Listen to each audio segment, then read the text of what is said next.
It's always spooky season in fairy tale world, and today I'm telling you a Brothers Grimm story called The Grave Mound. Billionaires wouldn't like this one. A rich farmer is inspecting his fields one day and he's like, "Oh, I've got so much grain and fruit, my barn can hardly hold it. Well-fed oxen, fat cows, and horses that shine as bright as a looking glass." He goes into his mansion, sits down, looking at his big tub of money, and then he hears a voice, but the voice isn't in his head or outside. It's in his heart. The voice is like, "What have you ever done with all your money? Have you ever helped the poor? Have you ever helped anyone?" The dude's like, "No, I haven't. I've turned beggars away. I've hoarded it all for myself." He falls to the ground, realizing his sin, and right then there's a knock at the door. It's his neighbor, like ready to be beaten or turned away and asking for 4 measures of corn for his starving children. The rich man says, "I will give you 8 measures, but when I die, I want you to keep watch over my grave for 3 nights in a row." Poor guy's like, okay. He takes the food. 3 days later, the rich dude does die, and no one is sad about it. The poor man's like, "Oh, I really don't want to go watch over this guy's grave, but he did keep my children from starving that one night, and I said I would, so I'll do it." The first 2 nights, nothing happens, but the 3rd night, this old scarred soldier shows up, and he's like, "Can I sit and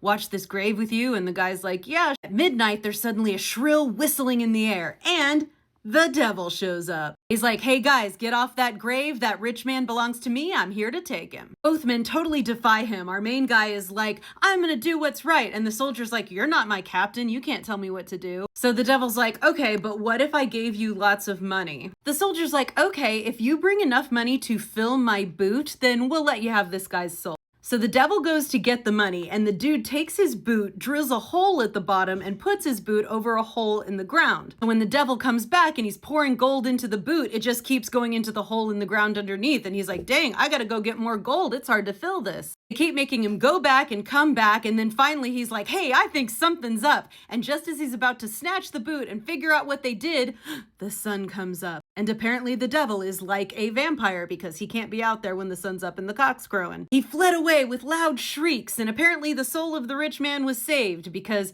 he can't come back again after 3 nights. It's kind of an interesting, fun ending because now these 2 dudes have all this gold, and so our poor dude is like, "Let's just split it up." But the soldier's like, "Nah, give my half to the poor, and I'm gonna come live with you at your cottage, and we'll just live together and rest in peace on what remains for as long as God allows us to live." I know he makes that decision because giving it to the poor is being the opposite of the rich man. I like to think he wants to come live with him just because he likes him and they're gonna get together. I mean, they did foil the devil together. That's gotta be a bonding experience.